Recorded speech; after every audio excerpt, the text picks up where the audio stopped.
righteousness to the pulpit and the pews. I can't get no help. We've been trying to get righteousness in the pews, but ain't no righteousness in the pulpit.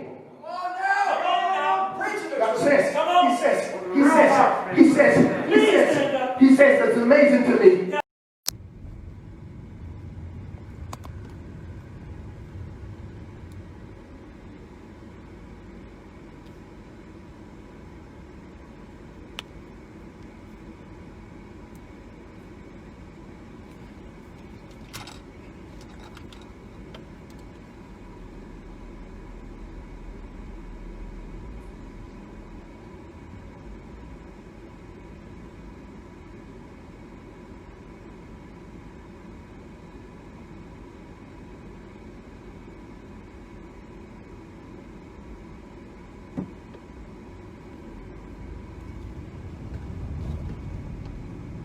Good afternoon, good afternoon, good afternoon, good afternoon.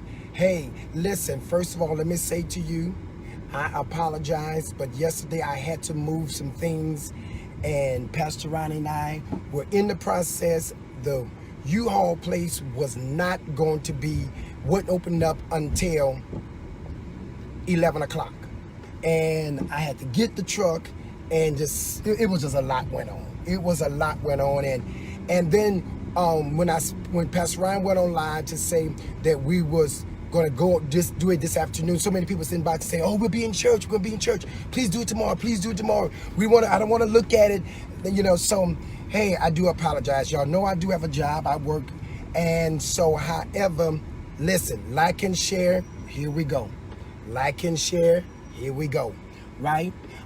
We was talking on last week. I'm at work now, so. I'm at work now, so I'm gonna do it while I'm at work. I want to be on my Zoom to do it, but just won't happen. But however, here we are. Listen, we was talking on Tuesday about perversion, and I'm gonna get myself together. I'm gonna get myself together because we was talking about a lot of things that people was asking. And one of the questions was, what is driving this perversion spirit in the church? And Pastor Ryan and I talked about it. We shared about it. We talked about it. A lot of upbringing. So I'm gonna do a quick recap. A lot of upbringing. So here were some of the questions. What is driving sexual rebellion in the church? A lot of things that's driving sexual rebellion in the church is false teaching, because we're not teaching truth teaching. A lot of us are not teaching truth in the church. We're teaching tradition, and I've been guilty for that, and I'm going to make sure that I put myself out there just as well as I will put any other pastor out there. We have been teaching false teaching, false doctrines. Doctrines that is not of Christ, doctrine that is not of God, teaching that is not of God at all. God didn't teach us to teach that. We have religion, false religion and whatnot. So it's a lot of things that drives the sexual rebellion is in the church. But now here's this. Then you got to backtrack to the fact that a lot of the sexual rebellion that is inside the church does not come from the church. It comes from the DNA makeup in which a person is formed. Right? It comes from a DNA makeup that a person is formed. A person that is formed out of a unmarried situation, or someone that is formed a woman that probably got pregnant with a married man, and that sexual drive is now imposed upon that child. You're looking at a lot of sexual rebellions in the church or in the world today can stem from birthing. The transformation, just like a blessing can be passed on, curses can be passed on. Just like you can bless somebody to open the door, you can leave my God, generational blessing to your grandchildren, or inheritance. That's the word I was looking for. An inheritance. But what is that inheritance consume of? What is it all? What's the makeup of it with the inheritance? So there's a lot of stuff that you can look at and say, oh my God, oh, why is this been driven? The driving of sexual rebelliousness in the church, part 2. A lot of stuff can drive sexual rejection, abandonment, a rejection, abandonment, a letdown, disappointments and stuff. And then you'll find young women and young men would go after people that don't disappoint them, or go after people that won't let them down. And then you have to also understand that a lot of sometimes sexual rebelliousness can come from passed on because mothers. How many mothers have lied to a man and said, this is your child, and that child wasn't that man's child? You know, or that man will make a child with a woman and decide to do what? Abandon that child while that woman was carrying that child. She abandoned that child, or abandoned his children. And so abandonment, rejection, disappointments, letdown, bitterness, strife, hatred, a lot of those things can play a role in a man, a boy and a girl becoming sexual rebellion, or having a rebellion in a sexual manner, because they're disappointed. Because you have to understand something very clear, and we as parents have to make sure we make this understand this very clear. These children do not ask to come here. A child did not ask to be born. It's here. It's a choice of the adults of not protecting themselves, getting pregnant, and then you're getting pregnant, and then things doesn't work out. And when things doesn't work out, what happens is the child sometimes suffer. Misplaced emotion. That's right, Marilyn. A lot of misplaced emotions. And some people love, not enough love. And that comes with rejection and abandonment, but not enough love. A person, because sometimes people think that sex is love. Because at one time I used to struggle with that when I was a teenager. When I was a teenager and I became sexual active, that was a sign to me that you love me. When you desire to wanting to be with me, that you love me. And a lot of times there was nothing. That could have been a greed moment. That could have been a self-gratification for someone else. So, and then what happens is those spirits are transferred. And you have to always remember about the word STD. STD, spiritual transmitted demons. But we also got to look at it as sexual transmitted demons. Yeah, because a lot of times demons are transferred. I was reading a book about Rebecca Brown. She was a nurse, and the book was called Pigs in the Parlor. And I don't know if many of you all have ever read that book before, but when I was working in the medical field, one of my nurses had made mention to me about this book, because there was things that was being done in the hospital, like, you know, when a baby is born, sometimes doctors and nurses tend to drink the baby's blood. The newborn baby's blood. Why? Because the baby is pure, it's pure, it's clean, and it don't know, it doesn't know right from wrong. So I read this book called Pigs in the Parlor by Rebecca Brown. She was a nurse. And in there, she was giving us some examples of how she was working in the hospital and had a lot of spiritual warfare going on. And she began to ask God, well, what is this warfare about? And the Lord began to show her about the warfare of what goes on in the hospital, and how people get their strength gets sapped in the hospital. How they strength, some people like me, I don't like going to hospital because I get so weak and drained when I walk in there. So, and that's because of the knowledge that was, that I received. I received some knowledge about what goes on in hospitals. So because of that, I get very drained. I'm gonna tell you something, another place where I get very drained at. If you take me into an antique shop, or if you take me into a Salvation Army. If you want to fight me, take me to an antique shop and a Salvation Army, you'll win that fight. Because I'll be too weak to fight. I get drained. I get real drained and tired and weak and just lean and just, I don't have any strength. It's like I done work a 24-hour shift. And like I done fought by 5 or 6 men. I'm totally drained when I go to a Salvation Army and when I go to antique shop. I'm telling you, even if I go into a consignment store to look for things, and I knew it was going to happen. It was going to get hot. I said, watch, this thing is going to get hot on me. It's going to get hot on me. Let me see. Hold up, y'all.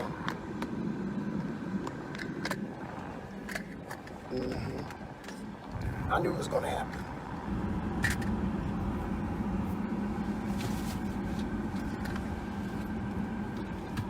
Hold up.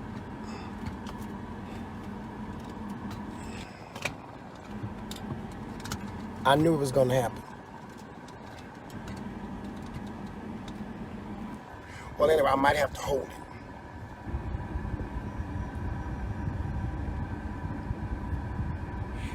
So, you'll find yourself in a lot of situations with, it's the temperature went up, the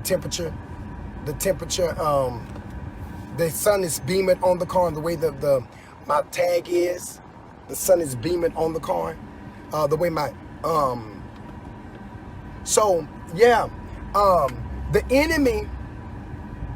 enemy will, we're talking about the ancient demons and ancestral soul ties. So a lot of times you'll find yourself in that state where you have to say, well, what is this and what is that? How the rebelliousness of this take place is because so many times things, spirits, I hope y'all can hear me because I'm trying to keep this air on it and stuff. So many times things can pop up through transmission, transferring of spirits, by clothes you wear.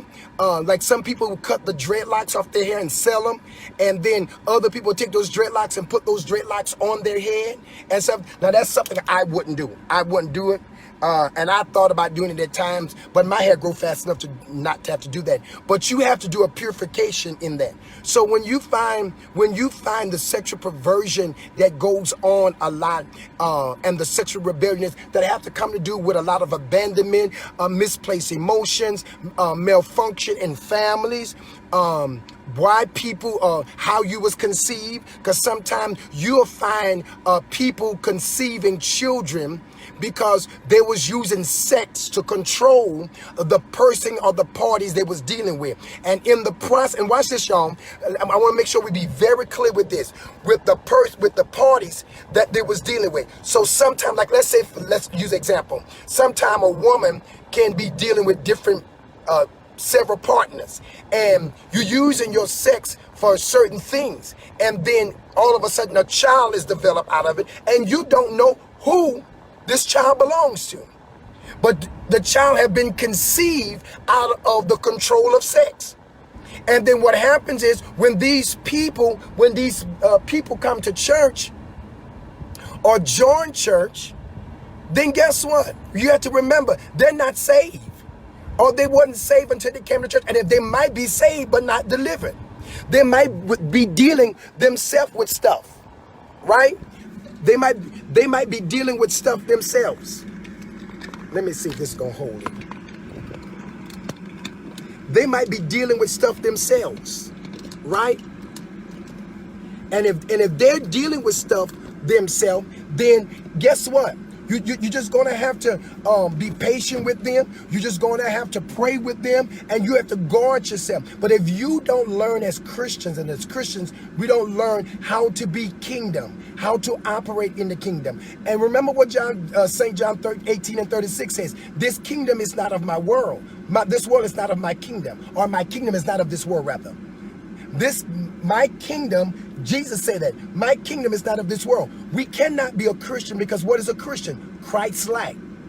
The followers of Christ. We cannot be the followers of Christ and maintain the worldly attributes and mindset and mentality and whatnot. You can't do that. And a lot of times we find it. I know I had yesterday I was reading some of the some of the comments that people were still sending to the video and inboxing me because they was like, oh, I didn't want nobody to see this, so I'm sending this to you. And I had a young lady to say to me, you can share my story, and she gave me the permission to share it, and I'm not gonna share the details, but she did say to me, she said, man of God, I want you to know not only how you set me free, she said, but it was at the end. She said, let me tell you what set me free is when you stood up on your live on Tuesday and you said to every preacher that is allowing this malfunction to go on in the church, that you said, y'all makes me sick. I'm sick of y'all.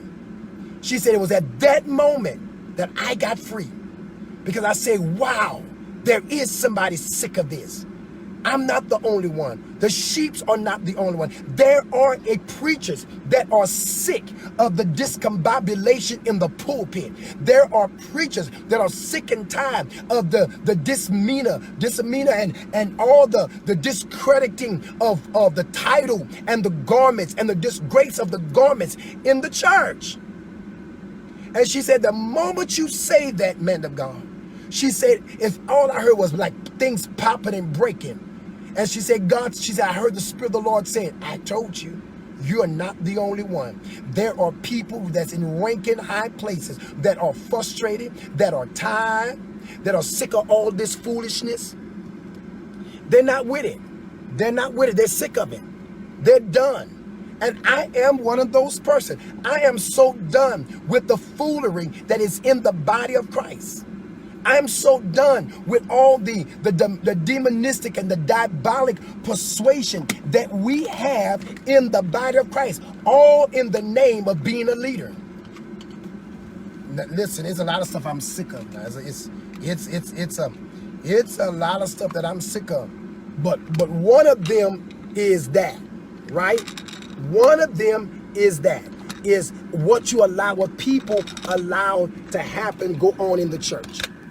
One of those things, some of those things is that, or what we allow to go on in the church, all in the name of Christendom. All in the name of Christendom. And God is sick of that. God is tired of that. And when I start talking about it, of the sexual perversion in the church, I've got tons, constant emails that's in my direct, that people direct message me and say, listen, you got to tell the truth. You got to speak about that. God's gonna hold you accountable for knowing truth and knowing that this stuff needs to be talked about, and man of God, you don't talk about it. He said you gotta make a series about that. You gotta go to the nation and tell the nation about that. And so that's why I'm telling you, you got to like and share. It's because so many people that are hurting and damaged and broken, and they want to come to church, but they can't come. It's because of what people have said goes on in the church. And I will say this again, like I said on Tuesday, pastors that knowing that these guys are gay and you're making these young men marry these young women, and these young women become broken, they become damaged, they become distorted, they're destroyed, the homosexual spirit is now being transferred. These people don't feel like they're women anymore because I can't satisfy my husband, I can't satisfy my fiance. Well, you're not supposed to be satisfying your fiance, but I can't satisfy my husband, etc., etc. And then they take on the same nature. They take on the same nature of that, and now they're going to women and whatnot. I've talked to a lot of people. I'm always having conversation with people, and when people talk to me, y'all, when people have conversation with me and talk to me, they feel so comfortable to talk to me, because the first thing they know, they may feel like, should I say this to him? And since because of the job I have to deal with people, and sometimes deal with people for like 35 minutes to an hour. We're riding together for 35 minutes to an hour. And I've had people to come and say, listen, I need to vent. I just left this guy's house, and this. I've had women to tell me this on a weekly basis, especially when I used to go pick them up when I worked at night. They were like, man, I'm just leaving this guy's house. He makes me sick. Oh my God. I got an Uber here, and this, blah, blah, and this, that, and I have to say to them, listen, you got to know the value of who you are. You got to know who you are. That man is not going to treat you no different than how you treat yourself. But I'm pregnant by him. And here it goes. Here's going to be another child dealing with misplaced emotion. Another child is going to be dealing with abandonment. Because when, as adults, we get so discombobulated and disorientated by certain things that we do, that's not God. That's not God. And we get so caught up in the world, and then we start dealing with these men and these women. Deal with these men and women that all they're doing is trying to self-gratify their flesh. They're not in love with you. They're not in love with you, women. Some of these men are not in love with you. They're like a squirrel.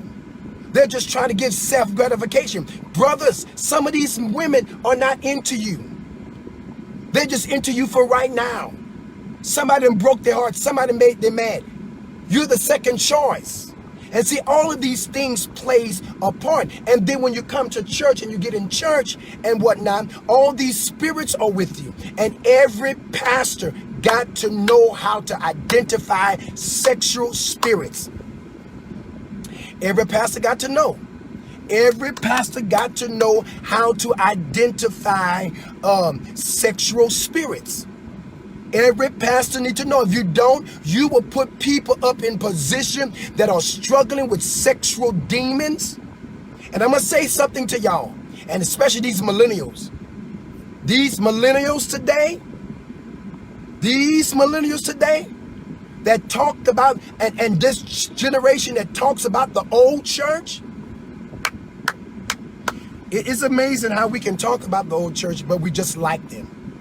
The other thing is, you're just like them, and we're so much of them until it's a crying shame. You became so much about the person you talked about. You became so much like the person you talked about until it's a crying shame. You have judged the old church until the 21st century church. You're worse than they are. I talk to a lot of young people. And you know what a lot of young people tell me? Do you know what a lot of young people tell me? Well, you know why I don't go to church? It's because, the church this and the church that. And the church don't listen. You don't either. So one young girl said to me, she said, well, what do you mean that we don't listen? I said, okay, give me one reason why you really don't go to church without saying the church don't listen and it's boring and all this other stuff. Give me one good reason why. Well, people, they want you to come to church and they want you to put on all this and put on all that. I said, okay. Because the Bible said, come as you are. I said, no, the Bible didn't say that. The Bible never told us to come as we are. Not those in the statement in which we use it in. That's not what the Bible said. When the scripture say come as you are, he's talking about come as you are sinfully, mentally, emotionally. And if by chance all you got is Daisy Duke shorts on and a shirt, come on. Come on. It didn't say come as you are, that every Sunday when you come to church after 3 years, you still got them same Daisy Duke shorts on. No, ma'am. No, sir. That is not what it means.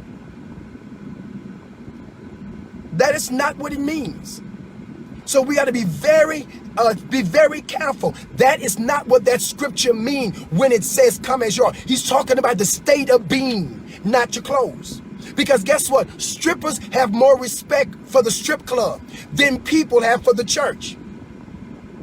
Club goers got more respect for the club than people that comes to church. Because see, club goers don't go to church, go to the club with church clothes on. They go to the club with fighting clothes on, sex clothes on, and chill out clothes on. Just in case something pop off and I got to fight, I'm comfortable enough to do this thing. In case something pop up and I find something that I might want to bump and grind with, I got enough to take off. In case it's too hot, I'm comfortable. A stripper don't go to the stripper club with a big Church of God in Christ hat on their head. No. So why do the strippers have to come to church just like they are? And this generation and weak-minded pastors and weak-minded leadership and weak-minded churches that's unvalidated and they're looking for members instead of look for souls. See, when a pastor look for members, they'll accept anything they want in the church. When a pastor is looking for membership, you would accept anything that comes your way. But when that pastor are about souls, that pastor is going to always challenge that member. Now, wait a minute, I understand. But see, this is the church of God. This is the church of God. This is not no whorehouse.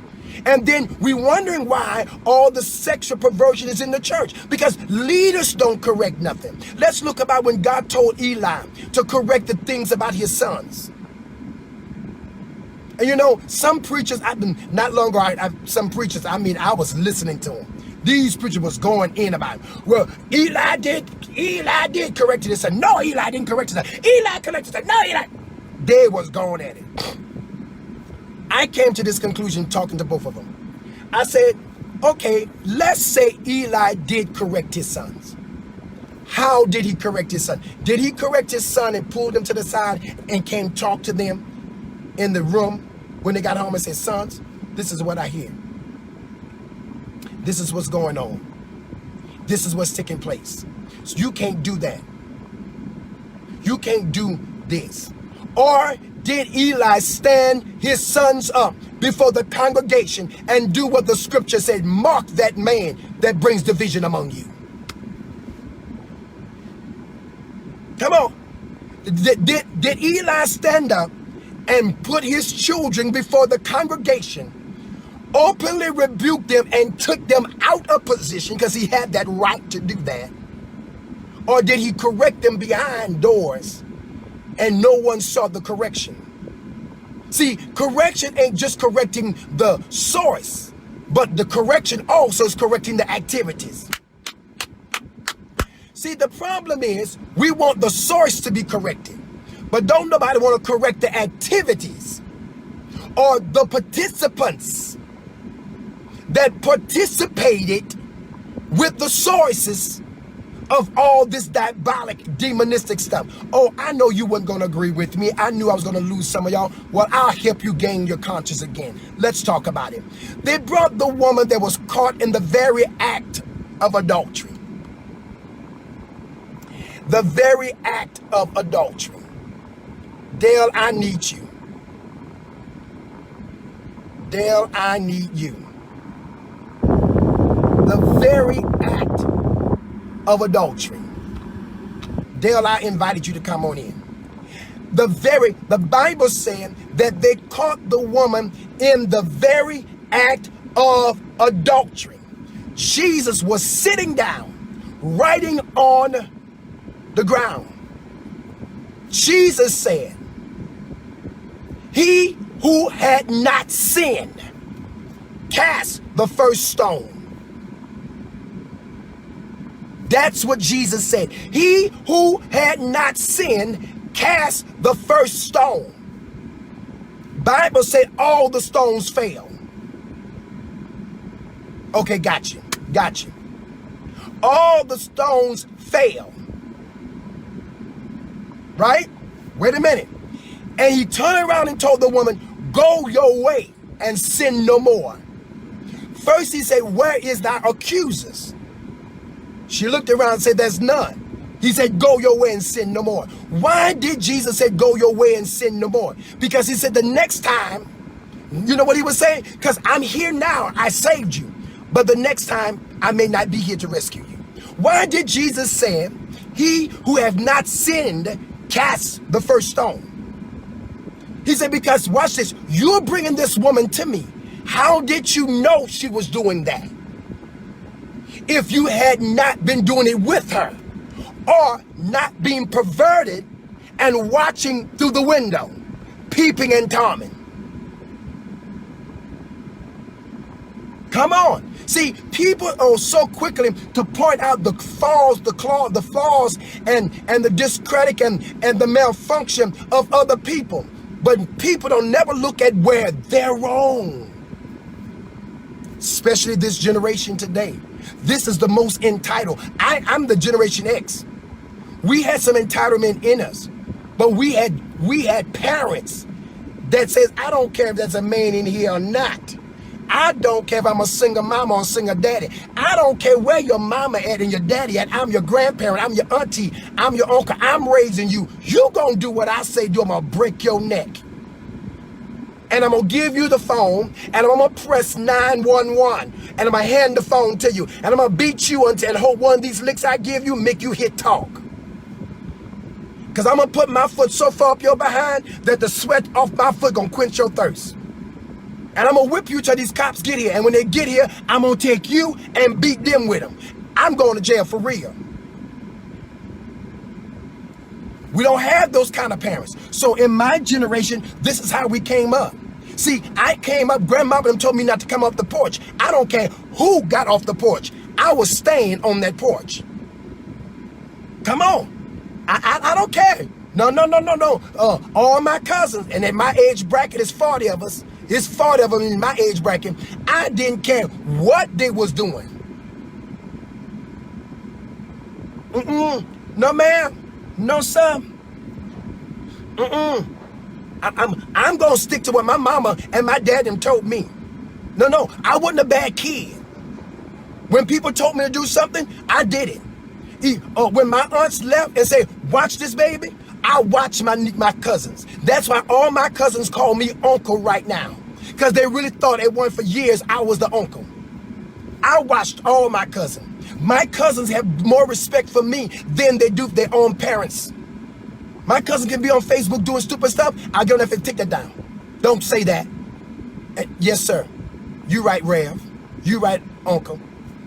That's how they are. If they're going through something, they'll call me. I hear you, baby. And you're right. But let me tell you where you're wrong at. It's your response. It's your projection. It's how you put it out. Made you wrong. Made you aggressive.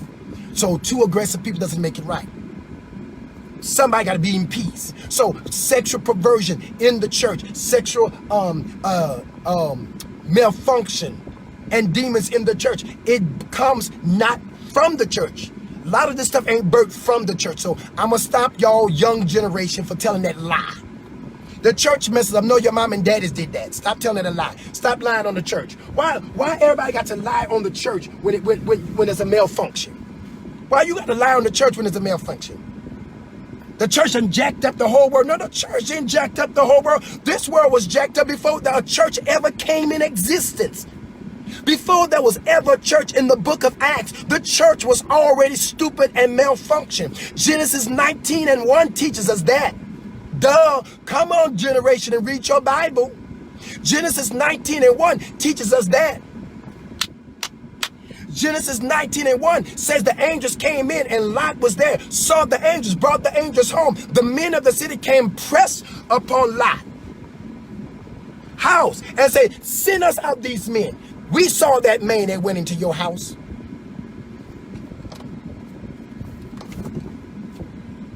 We saw that. I'm moving because I don't like too many people walking around me and I can't see them coming on the side of me. We saw that man that came into your house. Send the men out that we may know them. We want to know them. How do you want to know them, men? And they said, oh, we won't even spare you if you don't let them out. You better send. And the Bible said that Lot sent out his 2 virgin daughters. He said, take my daughters. Oh, baby, this didn't start in the church. You a church lie. You and your grandparents is a lie. Quit lying on the church. Quit blaming the church that the church is the issue. The church is the issue why people are jacked up. No, what's happened is there is issues in the church. But somebody got to be real and accept the fact that they are there because the church is a hospital. The church is a hospital. Where are these weary, broken, destitute people supposed to go to? You see, let me help y'all with something. See, a crackhead goes where? To the crack house. An alcoholic go where? To the liquor store. A prostitute go where? To the hotel to make motel. But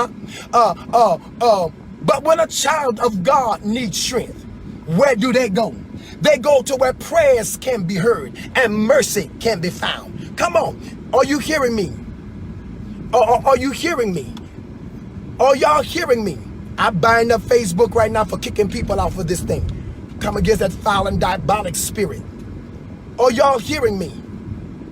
So the job of the enemy is to have us disorientated and so jacked up and so messed up and so confused and discombobulated.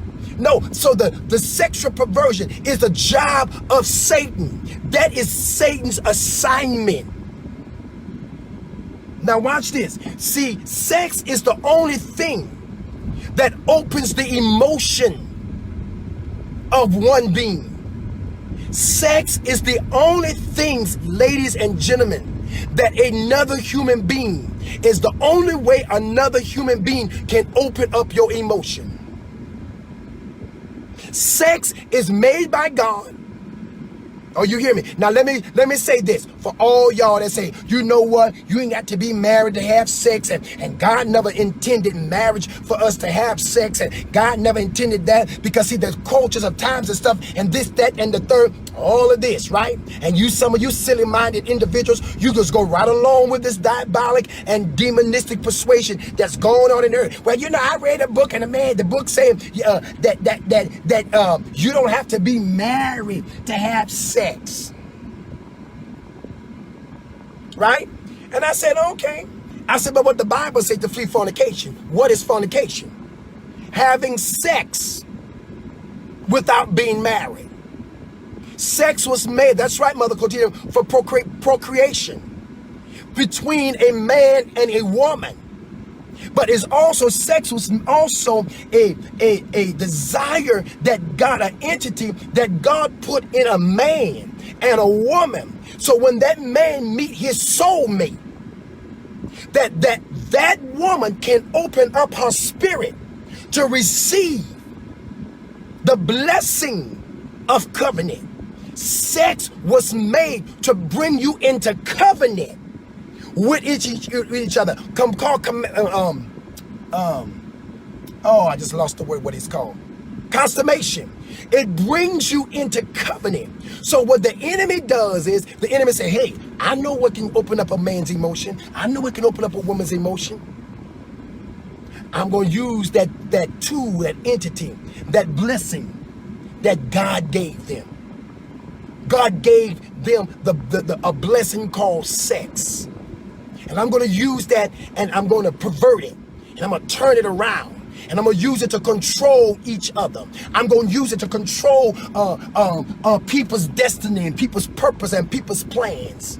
I'm going to use it to annihilate one another. I'm going to use it where it can bring deformity in childbearing.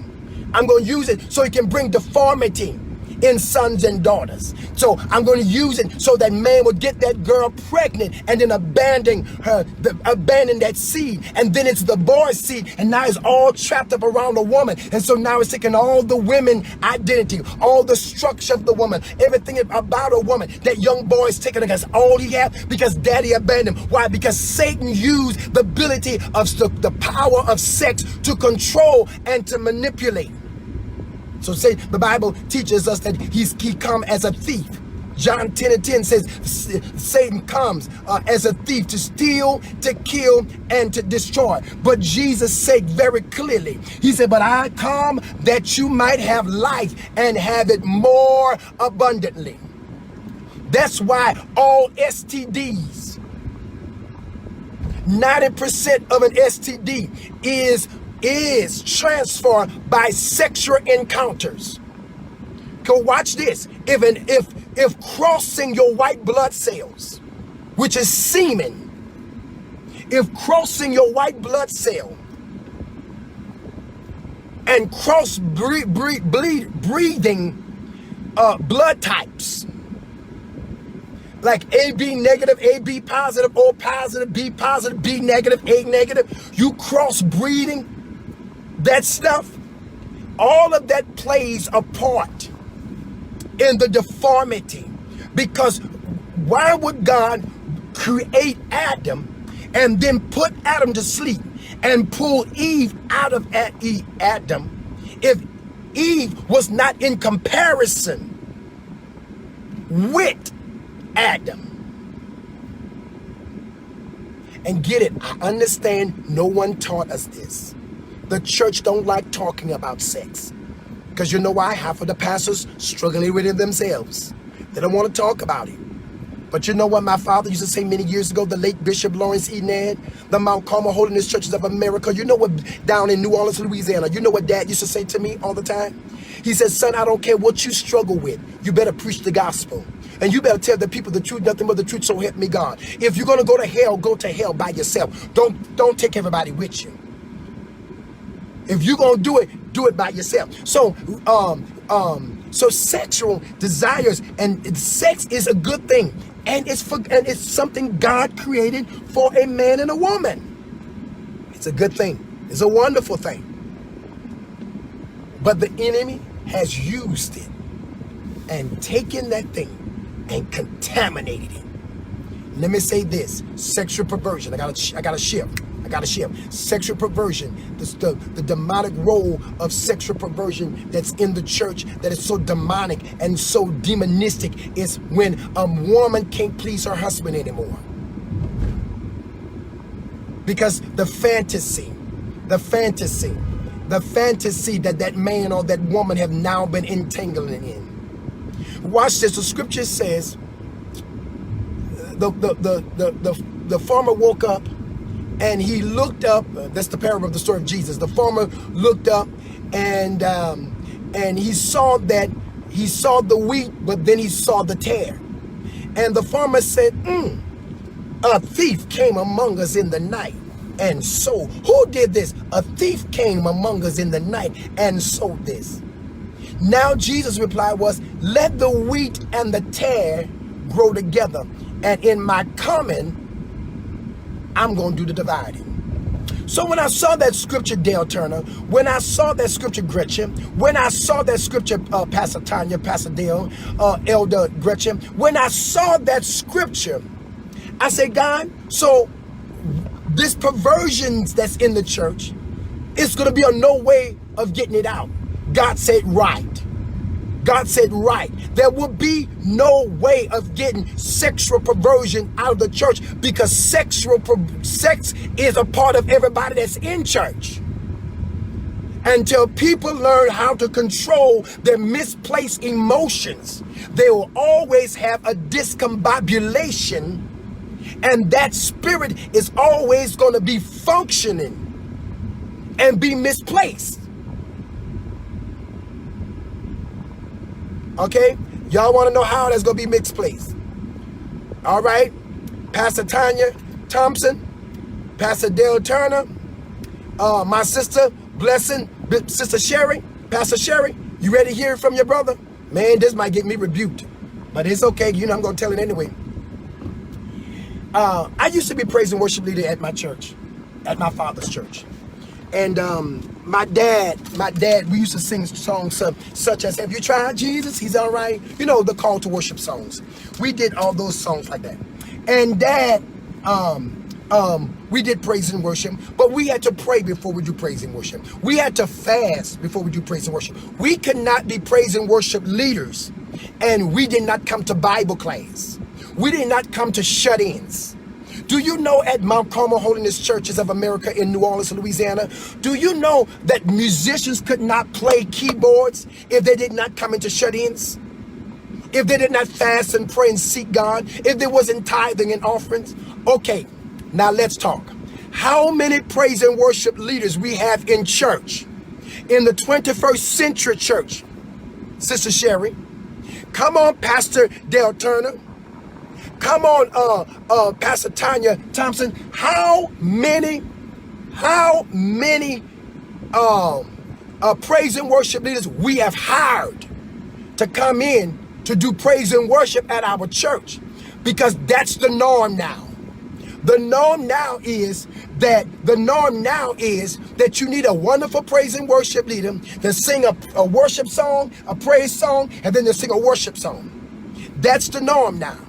And once we get that in the church, And once we get that functioning in the church, and then you sometimes you got to spend money to grow your church. I've been to a lot of church conferences. Spend money because you need that praise and worship. They'll get up and they'll sing and lead praise and worship. Watch this. They'll lead praise and worship. But they're lesbians. They're leading praise and worship. They're active sinners. Adulterers, lesbians, homosexual, masturbators, pornographers, escorters, strippers. Let's not act like we don't have escorts and strippers. Don't act like we don't have them in the church, leading praise and worship. We got musicians that play in the clubs Monday through Saturday. And Sunday morning, they're drunk. They done snorted lines of cocaine. They done popped ecstasy pills. They're running after Tina. Come on, they're after them ups and them downers. And then they're on our payroll. And when the praise and worship on, they're gone. They're lit. They're drinking monsters. They're drinking them little monster things, the energy drink, and take a upper so they can be hyped when they come in church. And they're playing. And we shouting and dancing off of all of their drug addiction. And then when everything is over, when the preacher's time to preach, they're all sitting outside. Or they're in the back of the church. They're sitting in their car, sleeping. And watch this, a praise and worship leader, an elder, a minister, somebody in the church texts them, call their phone, and say that the pastor's about to tune up. And then they come in. And then when they come in, watch this. You ready for it? They come in, they sit down in church, dun dun dun dun dun, rum rum rum rum rum rum. Bible preacher saying, and oh, I got to get out of here, y'all. Yeah, and the preacher, yeah. Everybody's ready and up and high. Didn't hear no word, but we allowed them to play and release those spirits that they have entangled in for 6 days in the church because some demon told us how to build a wonderful church. Scripture said, except the Lord build the church, he that build it is in vain. And what we have done is open doors, and we allowed people, we open doors and we allow people to come into our church as hirelings. They have come into our church as hirelings and devoured everything about the sanction of the church. We don't have real Pastor Ryans playing the organs. I can say this about my nephew, Pastor Ryan Tariq Ruffner. Ryan is perfect? No. But is Ryan a whore? Can't be and play on the organ at my church. Can't do it. Can't do it. Ryan been with me for 25 years. Ryan have never, well, he have gotten a salary at one time, but Ryan don't get paid to play at that church.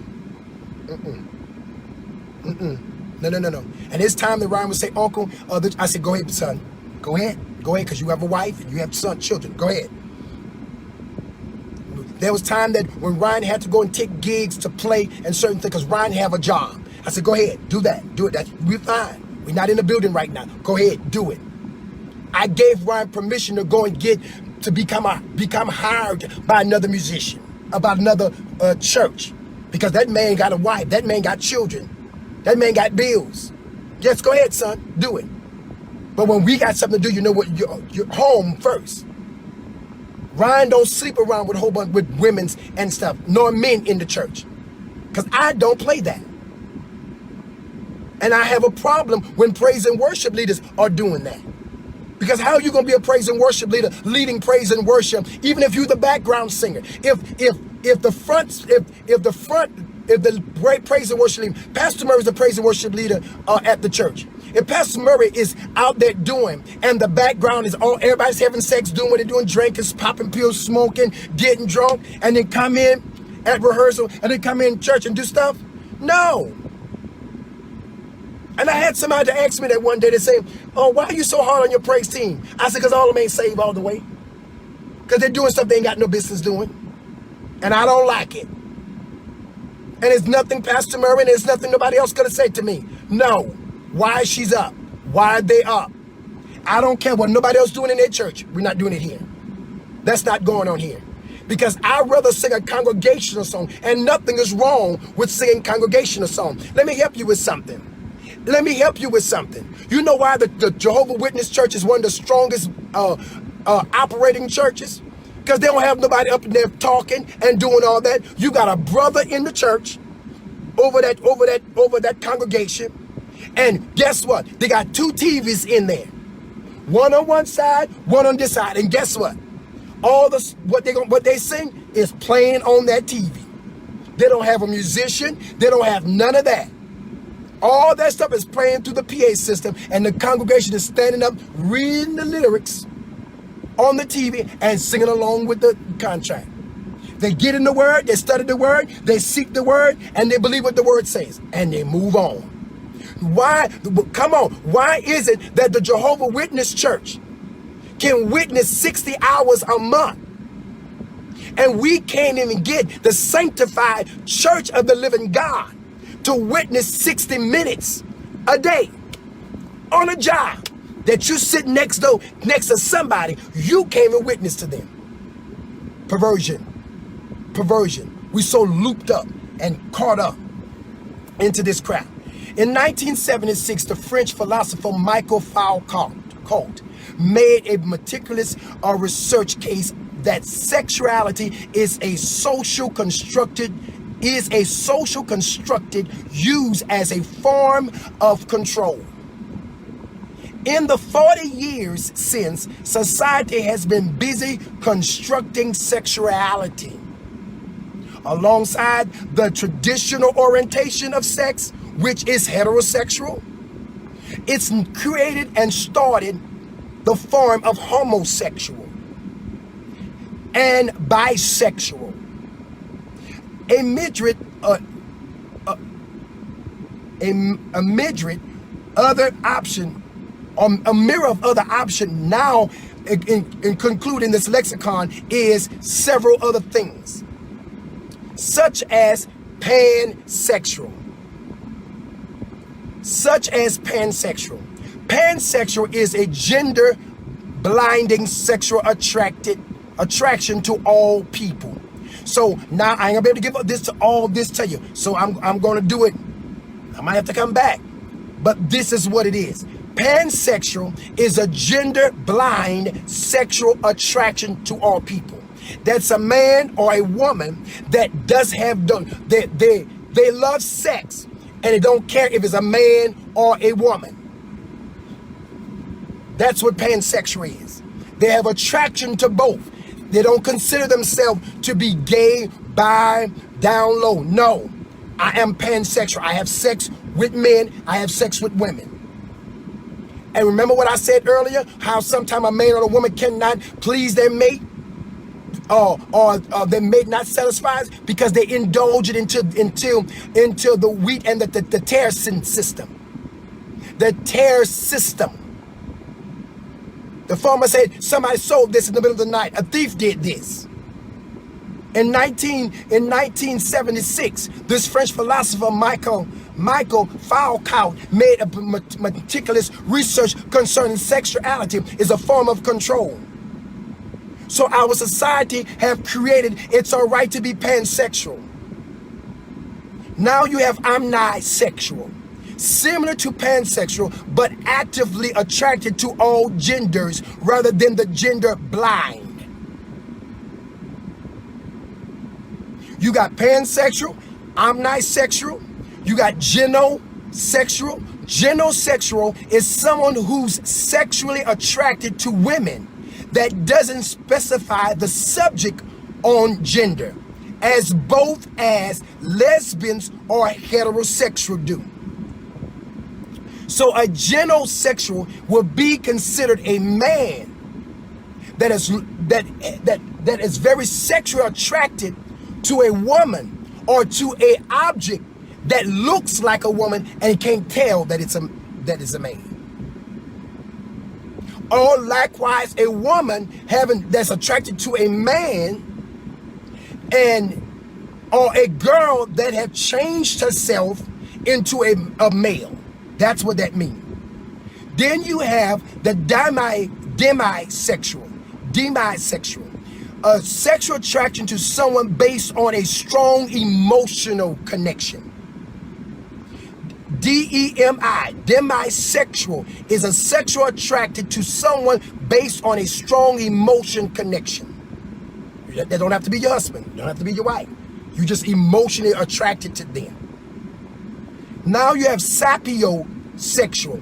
Sapiosexual is sexually attracted to intelligence. So if you're very intelligent and very educated, there's a person that can be turned on by that. Then you have objectumal sexual. Sexual attracted to inanimate objects. No, animating objects. Like sexual cartoons, sex toys, and different stuff to that nature. Then you have autosexual. Someone who prefer masturbation to for sexual activities with others. And we find a lot of that going on. Straight men, be careful women when you say, your man say, I'm chilling with the homies. Your man saying, I'm chilling with the homies. We just smoking, we blowing one. We blowing one. Me and the fellas blowing one. What? Why you keep calling me and the fellas blowing one? You know why he hot with you like that? He autosexual. No sexual penetration between them two. But he's sexually attracted. He's watch this. He's not pan. Where it was? He's demisexual. Demisexual and autosexual are similar. Demisexual is attracted to someone based on a strong emotion. Autosexual is someone who prefers masturbating to sexual activities with others. Sometimes orgies, sometimes two homies chilling, watching porn, and it turns to two straight men. Okay, let me help you. Autosexual people. Let me help all you ladies with these autosexual people. Ain't no way in the world that you should be a man laying up with a woman and y'all have invited another man in the bed and all three of y'all sandwiching each other. Autosexual. You better be careful with that. Let me help you with something else, ladies and gentlemen. Whenever you find a man that invite you and your husband or your boyfriend or your baby daddy invite a woman in for you and that woman to play with each other, and then he indulge in it, autosexual, which is the act of homosexual. So all you brothers that say you don't like gay men or homos and faggots and sissies and all that, but you'll watch two lesbians and indulge in it, you are gay. You are homo, your own self. Get it together. I said it. Who gonna pop me? You know I'm right. It's the very act of homosexuality. God never meant that to be. God meant sex to be between a man and a woman that have a covenant together. You're a straight man, but your girl is a lesbian. Or your girl is trisexual. Or your girl is open-minded. And all of a sudden, she told you that. You know what that girl just did, man? Introduce you to the act of homosexuality. And you too dumb to know that. You know what you did, woman? When you told your husband, when your man said he's open-minded, and he's a freak, and he wants you to try some things, be open-minded, try. He's introducing you to what's in his heart. Sexual perversion. You are a man. You are a woman. You're husband and wife. No other man or woman is supposed to be in your bed. Why in the world we have swingers convention? Why in God's green earth we got swingers conventions? You know why we got swingers convention in the church? and at our holy convocations, because someone came and sowed this thing among us, and it grew. How in the world you're a husband and wife, and you brought a woman into your bedroom, and woman, with all your good sense, why in the HE2 hockey sticks did you allow that man to bring another woman in your house? Because this is what you say, I'm trying to keep my marriage. You lost that marriage when you married that booger. Did you know you lost that marriage when you took her from your sister? If your sister can save him, how you think you will? You think you gonna keep that marriage when you took it from your best friend? Inviting another woman or man into your bedroom does not keep your marriage. That destroys your marriage. See how the enemy blinds you? So you got autosexual. And then autosexual is also how a lot of people, today's time, and especially this generation, especially these millennials, they are very much into having orgies. Orgies did not come from this generation. Orgy did come from the generation far back. Genesis 19:1. Lot created that back then. Watch this.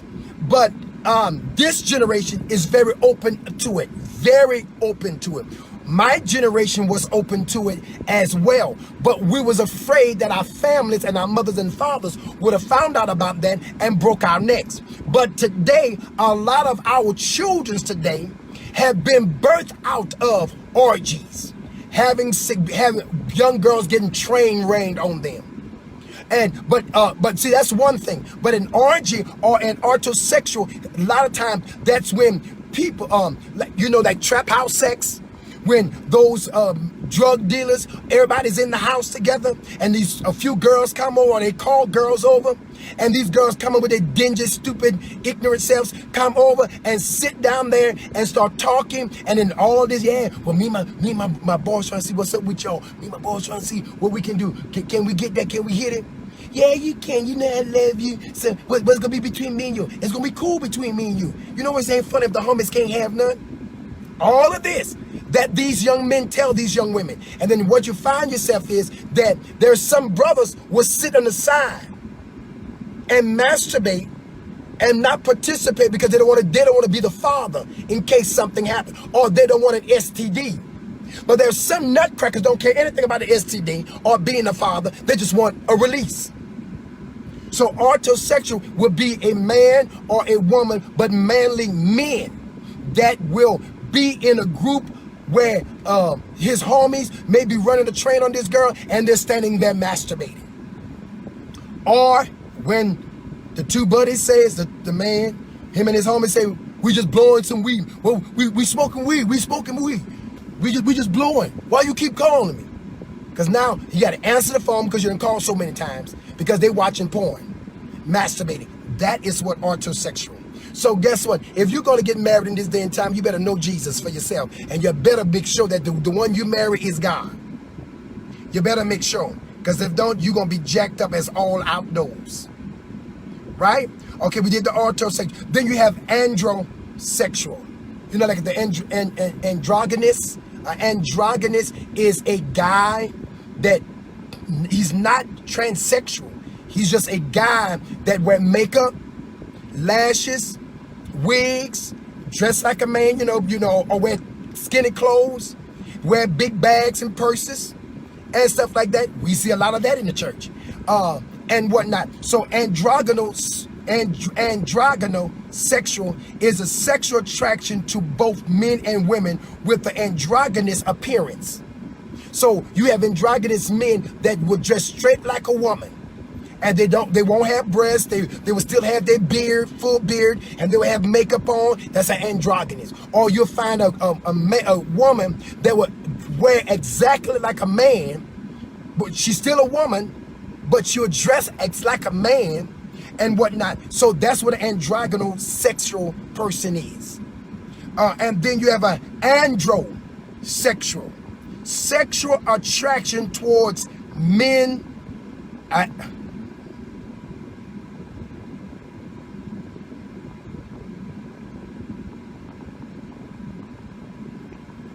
Androsexual is sexual attraction towards men. So that means woman or man. It's kind of like androsexual is kind of like being heterosexual, women, but androsexual is actually supposed to be men that's attracted to men, but they do sleep with women and they don't consider themselves to be gay. Then someone who doesn't experience, watch this, and an androsexual, another thing, an androsexual person is a person attracted towards men, but will not sleep with a man. Some will sleep, but they're just, I'm attracted to you sexually, but I won't sleep with you. Because that's just not me. I can't get there. So everything I'm telling you are levels. The traditional sexual titles are heterosexual and homosexual. That's the two sexual from day one, from beginning of time. Heterosexual, what God planned. Homosexual is what the enemy have perverted, and sometimes we ourselves have perverted. But everything I've given you is the 40 years of psychologists laboring things, making it look good for us. Right, Kamisha, is called it by. But I'm going to have to send this stuff to y'all. I'm going to have to send this to you. And for you to see how it's broken down. So when I was doing my study with it, it's broken down in so many formats and ways until it still goes back to heterosexual, what God planned, homosexual is what we plan. Right? It's our plan, then God's plan. So because of that, psychology have taken it and give it different titles of things. And it's okay. So if I titleize it this way, it would be okay in a sense, but not so. So the androsexual, sexual is a person attracted to a man. And sometimes someone who doesn't experience the sex with that man, but just attracted to that man. So I will tell you in my study to this is for men being attracted to a man, but won't sleep with that man, right? Gray sexual or occasionally experience sexual attraction, but usually not, meaning a person with low sex drive. You get it when you get it. When you don't get it, it don't make you no ever mind. It don't make you no ever mind, right? So what? Clearly, people felt that the few existing labels didn't apply to them. There's a clear demand being made to have more available script than just heterosexual and homosexual that have brought the title into bisexual. Bisexuality came in existence when homosexual men was afraid of walking in truth, of having the desire or the acceptance of having the desire to sleep only with a man. So bisexuality came into play so that men and women can sleep with both and be accepted by both. That's the only reason why bisexuality came in. Bisexuality came in the 80s.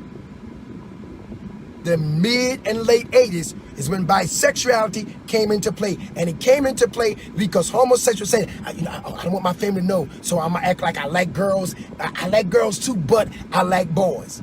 So it was a cover-up. It was a cop-out. So when you hear the word bisexual, and I used to say all the time to people, bisexual? What you mean you bisexual? You buying sex?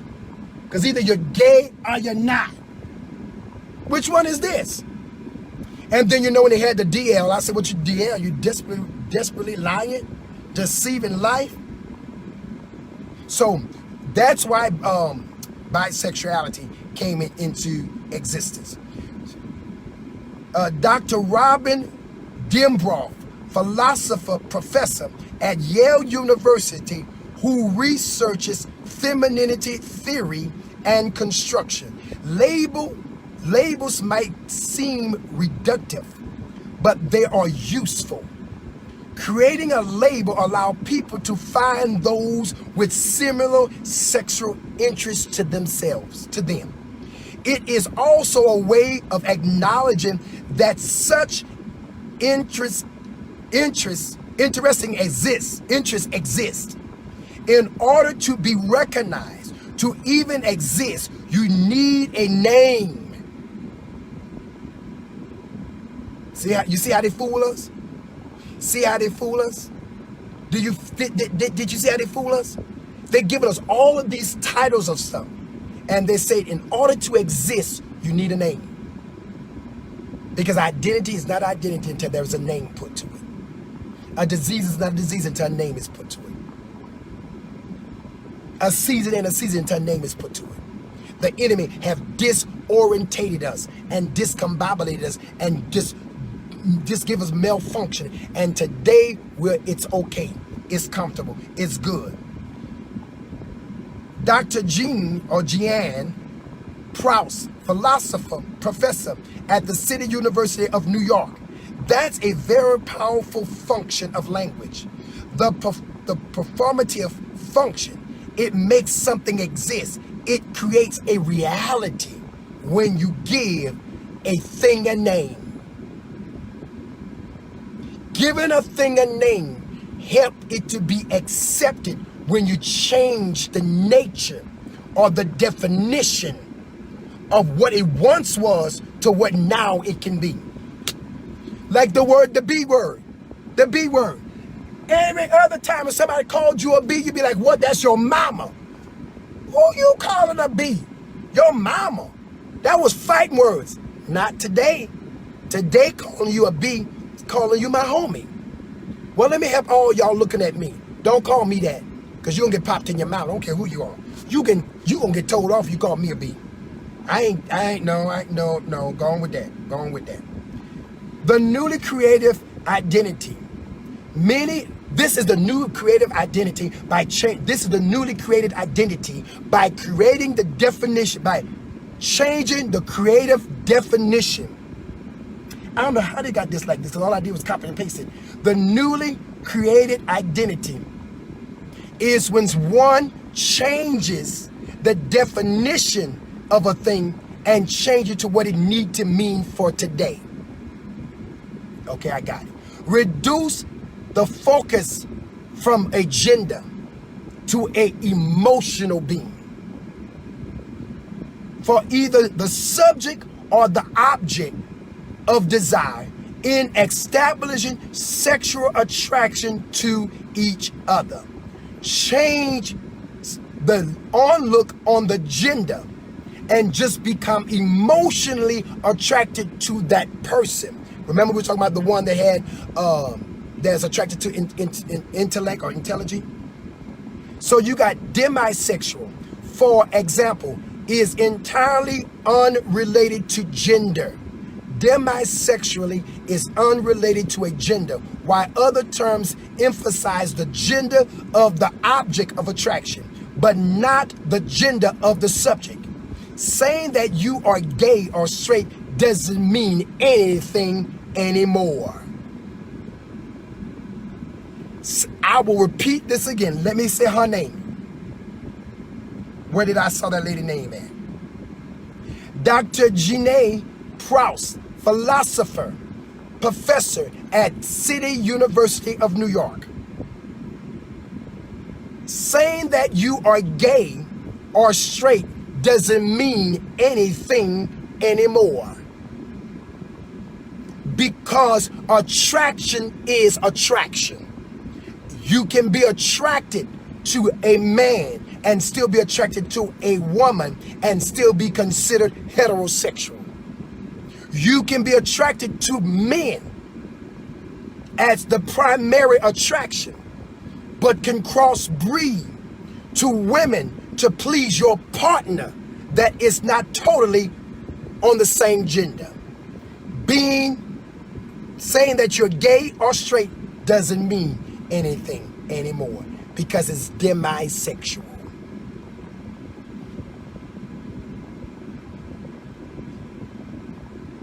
Okay.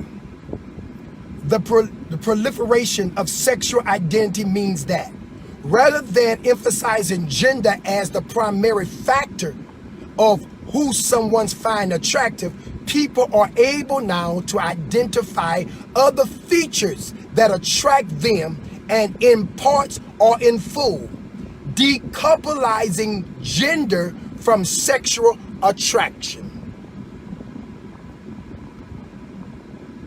Dr. Dembroff believes that the recent proliferation of sexual identity reflects on the contemporary rejection of the moral prescriptive attitude towards sex that were founded in the Christian belief that sex should be linked to reproduction only between a male and a female. We live in a culture where increasingly sex is being seen as something that has less to do with kinship or reproduction and more about individual expression and forming of intimate bonds with more than one partner at a time. Dr. Dembroff says, I think as there's more of an individual focus, it makes sense that we have this hyper-personalized category. That we have this hyper-personalized categories. The same individuality that permeates Western culture, leading people to focus on the self and the value their own well-being over the groups, is reflected in the desire to fraction up groups for sexual desires and pleasures by emotions. So, if this all makes sense, here we go. Remember what I said, that sex was made to control. Sex has been made to use to control. And here's the thing, as long as there's a discombobulation going on in the church, as long as there's a discombobulation going on in society, as long as there's a discombobulation and a dismantling on what God created, that's why I don't read a lot of books. You know why I pulled this up, y'all? And then I'm closing. You know why I pulled this up? To bring this up. I did this. Let me so y'all don't think somebody lying. See, that thing says May 19, right? I studied this on the 1st of May, but on May 19th, I pressed it and copied it and off of my iPad, and I texted to myself because I didn't want to lose it. Let me tell you why. Because God had told me in the month of May, he says, God gave me Romans the 6th chapter, first verse. And God was showing me some things. He said the growth of sin, when sin is finished, growing up, it will become different than you will become, watch it, let me say it like this. God said, Juan, when sin gets through growing up inside of you, you will become different than what I created you. Sexual perversion in the church, part 2. It's going to be here. You know why it's going to be here? Because we don't have enough pastors and preachers standing up watching over the souls of the church. We don't have enough watchmen on the wall. We don't have enough. We got leaders that's out here doing evangelism work, wife at home tending to the children in the ministry while he's out and he's having an affair. There's a lot of things going on that shouldn't be going on. Sex has been made to control people.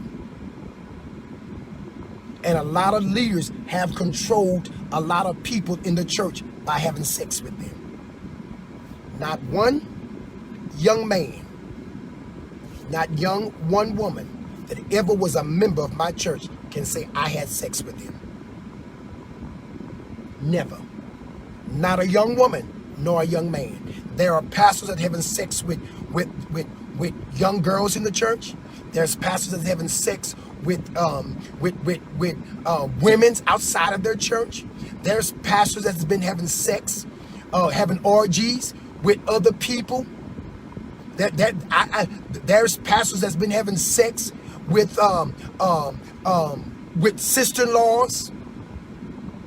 I know a pastor that has had sex with his brother-in-law, his wife brother.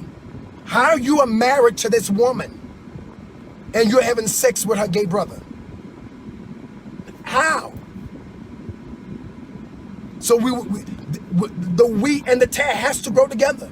But when will the intercessors, when will the prayer warriors, when will the men and women of God that don't have the title of a preacher will stand up and start warring and coming against this crazy mess? That's right, Ryan. You've been with me the longest. Not no one could ever say. I've done my dirt, but it was never inside the church. I done did some things and it was never inside the church. Now that's a Negro that told a lie on me. A Negro told a lie on me.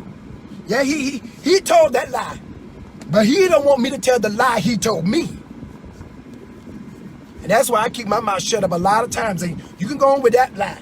I'm going to let you have that lie. But you know when you stand before the judgment seat of God, you're going to miss hell just for that lie. Because you were my type. And you never were going to be my type. Never. Because I had one thing about me when I was a sinner. And when I was out there in sin, I was strict and particular. I wasn't going to lay up with no dirt bag. And you couldn't be broke. You couldn't be broke and didn't have no money. Oh, no. You have to have swags, fashion, physique. You have to be sensual. I'm not just going to lay up with anybody. But I'll let that person have that. I'll let them have it. But you'll never be able to stand in my face and tell that lie. Ain't no way in the world you'll stand in my face and tell that lie. That's the gospel truth. And I'm standing bold on with 28 folks, almost a whole bunch of folks watching me and sharing this. I stand bold on this. Ain't nobody could ever say that I pastored them. You was a member of my church. Your name was on the road and you paid tithes and offering and I birthed you through the coming of God. Oh no, that I slept with you. Not a man or a woman could ever say that. And a lot of people joined my church thought I was their husband. And none of them can say I slept with them. Because I fear God. And I feel what God would have done to me if this thing wouldn't have worked out. I told my son when he came into salvation, again, I said, let me tell you something. Stop sleeping with all these women. Because see, when you sleep with these women, you make these women think they become emotional involved in you. So if it doesn't work and they're at the church, then they ain't gonna leave the church. I have a situation going on now where two of the young people did stuff they didn't have no business. And what happened? One stuck with a situation and the other one left the church. Because that's what happened when you start having sex with each other. That's the stuff that happens. So when y'all don't work and it doesn't work, the pastor's got to struggle with that. The pastor got to lose the member. The pastor got to go through stuff. I had another situation in my church where they had sex and I told them not to do that. I said, whatever you do, don't touch her. Don't touch him. And both of them lied. And guess what? When it didn't work out, the weaker one left and was a blessing to the church, was a blessing to me. And the pastor and the church had to suffer because that person could not be there anymore and see the other one move on. That person told me, I can't be here and watch them move on. You know how many times we've been intimate? If somebody come here, I'm going to know the intimacy that they're doing. You know how many times we lied to you and told you we wasn't having sex and we were having sex? Who paying for it? The church. Who paying for it? Me. And guess what? The parties are moving on with their lives effectively. They're doing good. But the church, We still have the cause and effect from it because of the perversion that comes in. The perversion that comes with that. So when you are a pastor, you got a lot to deal with, and you should always pray and ask God to give you eyes to see. Give me eyes to see what's going on. And when you sense something in the church, I don't care what the assistant pastor, the executive pastor, I don't care what the co-pastor, I don't care what the board of directors say, I don't care what your bishop say, your apostle say, or nothing. If God called you the pastor of that church and the Lord show you something, he say, sit it down, sit it down. You don't owe nobody in the church an explanation why you sitting somebody down. See, common sense right here will say you ought to sit your own self down. You ought to sit your own self down if you know you out there freaking dicking, doing all kind of stuff. So you should say, hey, you know, let me not do. I got a sweet darling sister in my church. Tells me all the time, PJ, well, why did they just don't sit? Why did they just don't sit down? Why they wait for you to tell them or make them do that? Because if that was me, I would just sit down and say, hey, PJ, don't talk about us. Don't talk about me. Don't sit. Just sit down. Because what happens? The church suffers. Because when emotions are involved, because that's the plane of the enemy. That's the plane of the enemy. The enemy's job is to discombobulate each other. Sexual perversion is going to be in the church. I disagree, and I'm going to say this, and while y'all looking at me, I disagree with a gay man marrying a woman. If a pastor asks me, and this is the questions, I made sure I put all my questions down so I can do my closing. Is it okay for a gay man to marry a straight woman? And this come from a sister that married a gay man, and she said her pastor told her the Lord said to do that. And she said 3 months after marriage, she walked into her house. Well, guess what? She won't be able to write me the story. I couldn't have been her, because I won't be able to write that story to nobody, because I would have killed him and the Negro that I caught him in the bed with. You wasn't gonna have to worry about that. Oh no, child, look, you would have been dead. Is it okay? We talked about that already. Can we invite partners to in our bedroom? No. The Bible said, but the bed is undefiled between a husband and a wife. No, you cannot invite nobody. I had one young man wrote me and said he shared with his leader that what his wife's sexual drive was. His leader said to him he had to satisfy his wife. He should have knew what her sexual desire was before he married her. Now, 2020 catch, yes and no.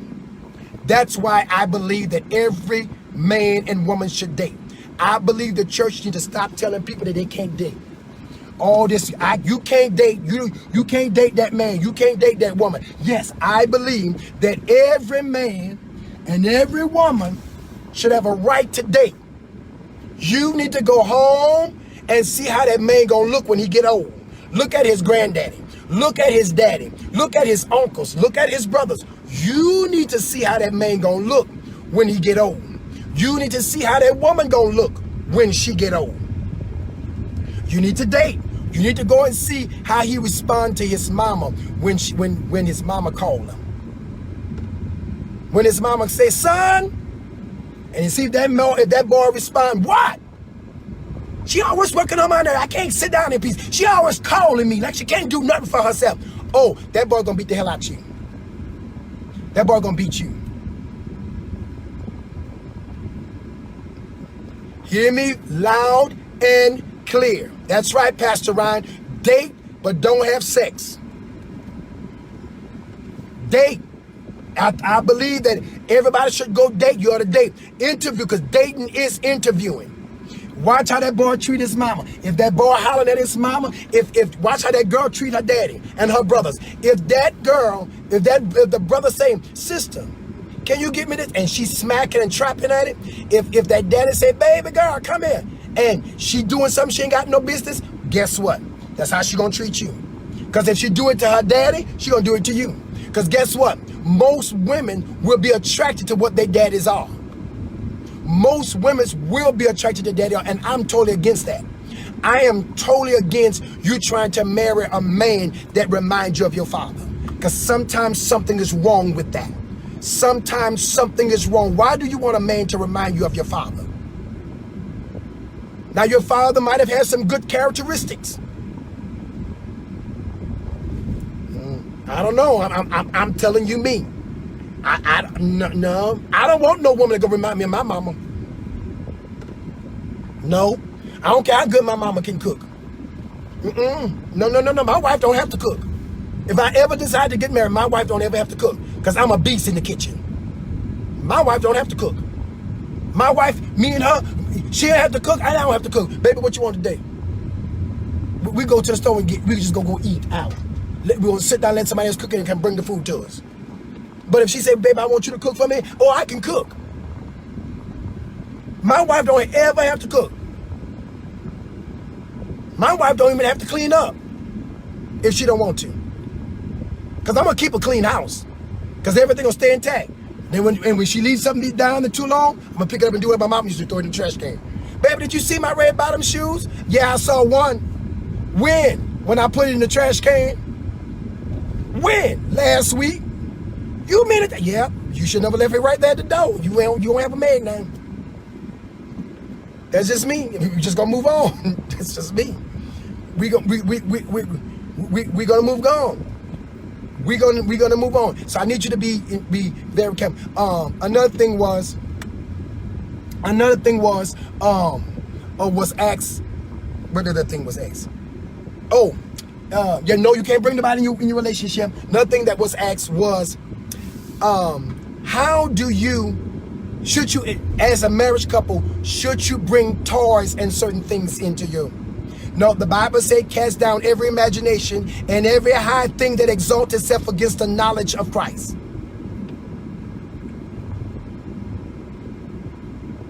Let me say this, and if I leave my shoe at the door and my wife tick for tat, say, oh, he left his shoe at the door. I know what I'm going to do. I'm going to throw it in the trash. I ain't going to be mad. I'm going to go take her credit card and go buy me another shoe. I'm like, baby, you saw my shoe? No, I didn't see his shoe. Where you had it? I think I left it at the door on purpose to see if you was going to throw it in the trash. And she's, oh, I did throw it in the trash. But why you leave it there? Because I throw it on purpose. Okay. I'm just going to get her credit card, go online and buy me another pair of shoes, put her credit card back in the purse. Make me no difference. We're not going to be arguing and cussing and fussing each other out. If my wife don't want to do something, I'm just okay, you don't want to do it, fine. Now, when we get time for church, we have to. You have to. Oh, no. You ain't going to be my wife. No. You're not going to be my wife and not going to be functioning in the church. No, because I'm not going to marry you then. Because I'm a church man. I go to church. I don't go to the clubs. I don't go to the bar. I'm a pastor. You know that when you married me. So guess what? Stick with it. And if you didn't know that when you was married, you knew it now that you're married. So guess what? We're going to move this train right along. We're not going to be sitting down and arguing. Okay, you don't want to do it? Let me give you a bill of divorce. You go meet your mom and your daddy. And then I'm going to move on and just wait until Jesus sends somebody else. Or don't date nobody else at all. No more. Leave it alone. Easy. Fix. See how quick that was fixed? No, but I'm not going to make my wife be in church every Sunday if she don't want to.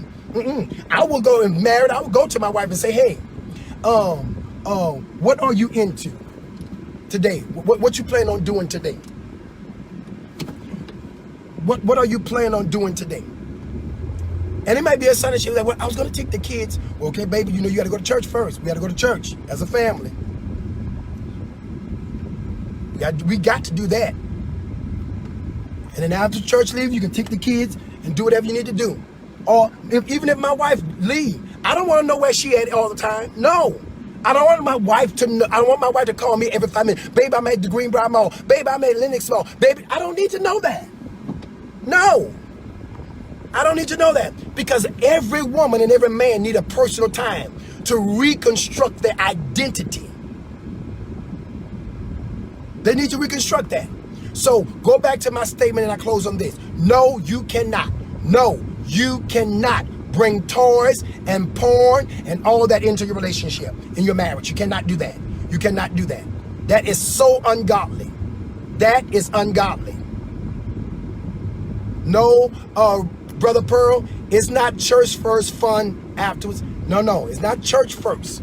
When you're single and you're a Christian, then you know you can do that. But when you become married, if your husband or your wife got to be an acceptance of your call of God, that's if you haven't been called before you married them. But in my case, I've been pastoring for 34 years.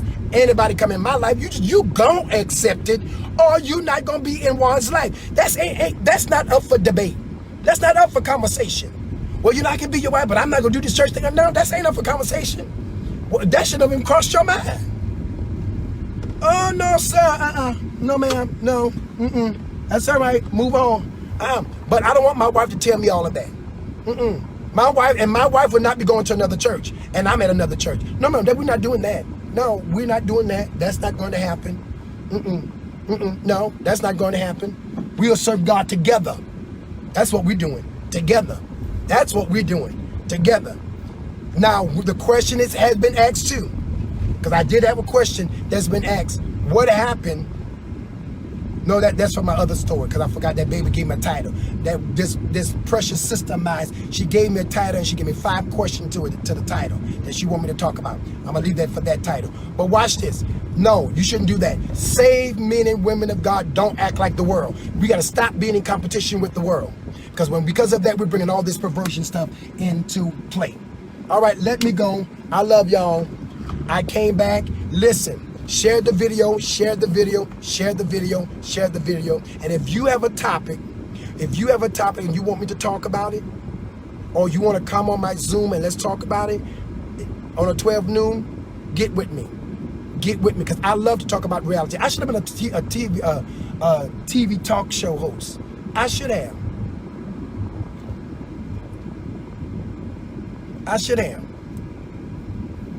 Because I love to talk. And I love to talk about reality. I love to talk about things. All right? So I want y'all to remember what God's calling y'all to do and what God's calling you to. All right? Love y'all. Love y'all. Thank y'all for my wisdom. Thank y'all for listening to my wisdom. And y'all pray for my wisdom. Pray the Lord keep enlightening me and keep making me bold. Y'all, I'm moving around because I was losing my signal. All right, love y'all. No, I can't say that like that. I gotta go back to my point. Never look down on somebody unless you have the intention of picking them up. And if you miss me on the air, catch me in there, because I got my rapture clothes on. I'm living rapture ready. Bye-bye.